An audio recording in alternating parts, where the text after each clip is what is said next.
یہ دونوں باغ کثرت سے اپنے پھل لائے اور ان کی پیداوار میں کوئی کمی نہ رہی، اور ہم نے ان دونوں میں سے ہر ایک کے درمیان ایک نہر بھی جاری کر دی،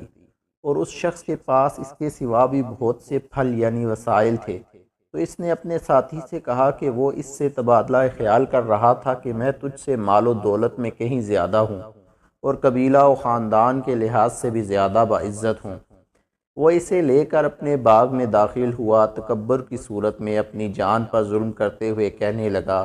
میں یہ گمان ہی نہیں کرتا کہ یہ باغ تباہ ہوگا، اور نہ ہی یہ گمان کرتا ہوں کہ قیامت قائم ہوگی، اور اگر بالفرض میں اپنے رب کی طرف لوٹایا بھی گیا تو بھی یقیناً میں ان باغات سے بہتر پلٹنے کی جگہ پاؤں گا۔ اور اس کے ساتھی نے اس سے کہا کہ وہ اس سے تبادلہ خیال کر رہا تھا، کیا تو نے اس رب کا انکار کیا ہے جس نے تجھے اولاً مٹی سے پیدا کیا، پھر ایک تولیدی قطرہ سے، پھر تجھے جسمانی طور پر پورا مرد بنا دیا؟ لیکن میں تو یہ کہتا ہوں کہ وہی اللہ میرا رب ہے، اور میں اپنے رب کے ساتھ کسی کو شریک نہیں گردانتا۔ اور جب تو اپنے باغ میں داخل ہوا تو نے کیوں نہیں کہا کہ ماشاء اللہ لا حول ولا قوت الا باللہ؟ وہی ہونا ہے جو اللہ چاہے، کسی کو کچھ طاقت نہیں مگر اللہ کی مدد سے۔ اگر تو اس وقت مجھے مال و اولاد سے میں اپنے سے کم تر دیکھتا ہے تو کیا ہوا؟ کچھ بعید نہیں کہ میرا رب مجھے تیرے باغ سے بہتر عطا فرمائے اور اس باغ پر آسمان سے کوئی عذاب بھیج دے، پھر وہ چٹیل چکنی زمین بن جائے، یا اس کا پانی زمین کی گہرائی میں چلا جائے، پھر تو اسے حاصل کرنے کی طاقت بھی نہ پا سکے۔ اور اس تکبر کے باعث اس کے سارے پھل تباہی میں گھیر لیے گئے، تو صبح کو وہ اس پونجی پر جو اس نے اس باغ کے لگانے میں خرچ کی تھی کف افسوس ملتا رہ گیا، اور وہ باغ اپنے چھپروں پر گرا پڑا تھا، اور وہ سراپا حسرت و یاس بن کر کہہ رہا تھا، ہائے کاش میں اپنے رب کے ساتھ کسی کو شریک نہ ٹھہرایا ہوتا اور اپنے اوپر گھمنڈ نہ کیا ہوتا۔ اور اس کے لیے کوئی گروہ بھی ایسا نہ تھا جو اللہ کے مقابلے میں اس کی مدد کرتا، اور نہ وہ خود ہی اس تباہی کا بدلہ لینے کے قابل تھا۔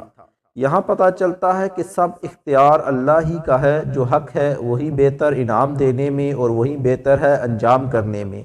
اور آپ ان دنیاوی زندگی کی مثال بھی بیان کیجئے جو اس پانی جیسی ہے، جسے ہم نے آسمان کی طرف سے اتارا تو اس کے باعث زمین کا سبزہ خوب گھنا ہو گیا، پھر وہ سوکھی گھاس کا چورن بن گیا جسے ہوائیں اڑا لے جاتی ہیں، اور اللہ ہر چیز پر کامل قدرت والا ہے۔ مال اور اولاد تو صرف دنیاوی زندگی کی زینت ہیں، اور حقیقت میں باقی رہنے والی تو نیکیاں ہیں جو آپ کے رب کے نزدیک ثواب کے لحاظ سے بھی بہتر ہیں اور آرزو کے لحاظ سے بھی خوب تر ہے۔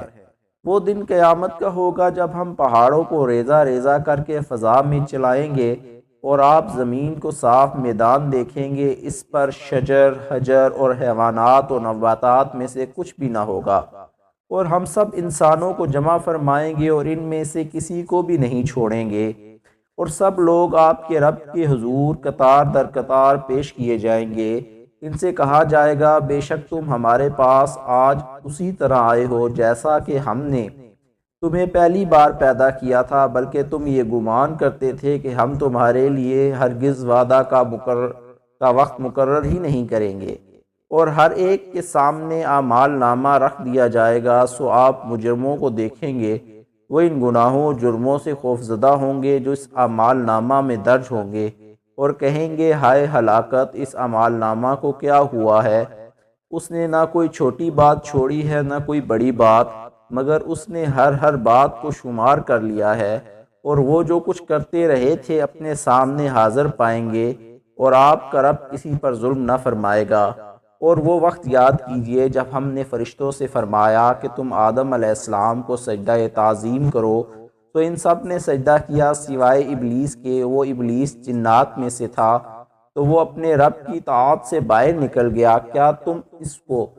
کو اور اس کی اولاد کو مجھے چھوڑ کر دوست بنا رہے ہو، حالانکہ وہ تمہارے دشمن ہیں؟ یہ ظالموں کے لیے کیا ہی برا بدلہ ہے جو انہوں نے میری جگہ منتخب کیا ہے۔